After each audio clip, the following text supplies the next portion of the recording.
എല്ലാ വിദ്യാർത്ഥികൾക്കും പുതിയൊരു വീഡിയോയിലേക്ക് സ്വാഗതം. ഈ വർഷത്തെ +1 ഹയർ സെക്കൻഡറി സപ്ലിമെൻ്ററി അലോട്ട്മെൻറ്റിനായിട്ടുള്ള അപേക്ഷ സമർപ്പിച്ച വിദ്യാർത്ഥികളുടെ സപ്ലിമെൻ്ററി അലോട്ട്മെൻറ്റ് റിസൾട്ട് ജൂലൈ 7-ാം തീയതിയോടെ പ്രസിദ്ധീകരിക്കും. ജൂലൈ 8, 9 തീയതികളിലായിട്ടാണ് അലോട്ട്മെൻറ്റ് ലഭിച്ച വിദ്യാർത്ഥികൾക്കുള്ള അഡ്മിഷൻ നടക്കുക. അലോട്ട്മെൻറ്റ് ലഭിക്കുന്ന വിദ്യാർത്ഥികൾ അതത് ദിവസങ്ങളിൽ നേരത്തെ പോയിട്ട് തന്നെ അഡ്മിഷൻ എടുക്കാനായിട്ട് ശ്രദ്ധിക്കേണ്ടതാണ്.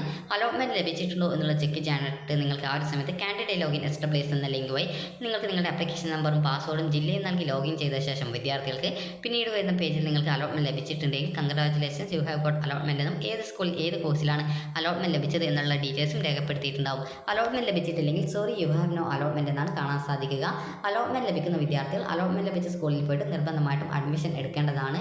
അലോട്ട്മെൻറ്റ് ലഭിച്ച വിദ്യാർത്ഥികൾ അഡ്മിഷൻ നേടാതിരിക്കുകയാണെങ്കിൽ നോൺ ജോയിനിങ് ആയിട്ട് കണക്കാക്കുകയും പിന്നീട് വരുന്ന അലോട്ട്മെൻറ്റ് പരിഗണിക്കാതെ ഇരിക്കുകയും ചെയ്യുന്നതായിരിക്കും. അതുപോലെ തന്നെ ഈ ഒരു അലോട്ട്മെൻറ്റ് ഫസ്റ്റ് സപ്ലിമെൻ്ററി അലോട്ട്മെൻറ്റിന് ശേഷം വിദ്യാർത്ഥികൾക്ക് വേണ്ടിയിട്ടുള്ള ട്രാൻസ്ഫർ അലോട്ട്മെൻറ്റ് നടക്കുന്നതാണ്. അപ്പോൾ അതുകൊണ്ട് തന്നെ അതിനുശേഷം വരുന്ന ഈ ഒരു സപ്ലിമെൻ്ററി അലോട്ട്മെൻറ്റിൽ, അതായത് അതിനുശേഷം വരുന്ന സെക്കൻഡ് സപ്ലിമെൻ്ററി അലോട്ട്മെൻറ്റിൽ നിങ്ങൾക്ക് ആ ഒരു ഘട്ടത്തിൽ അപേക്ഷ സമർപ്പിക്കാനുള്ള അവസരം ഉണ്ടായിരിക്കുന്നതാണ്. അപ്പോൾ അതിനുശേഷം പിന്നീട് വാക്കൻസി അനുസരിച്ച് സ്പോട്ട് അഡ്മിഷനും നടക്കുന്നതായിരിക്കും. അപ്പോൾ വിദ്യാർത്ഥികൾക്ക് ഈ ഒരു വീഡിയോ ഉപകാരപ്രദമായിട്ടുണ്ടെങ്കിൽ ലൈക്ക് ചെയ്യുക, ഷെയർ ചെയ്യുക. Thank you for watching.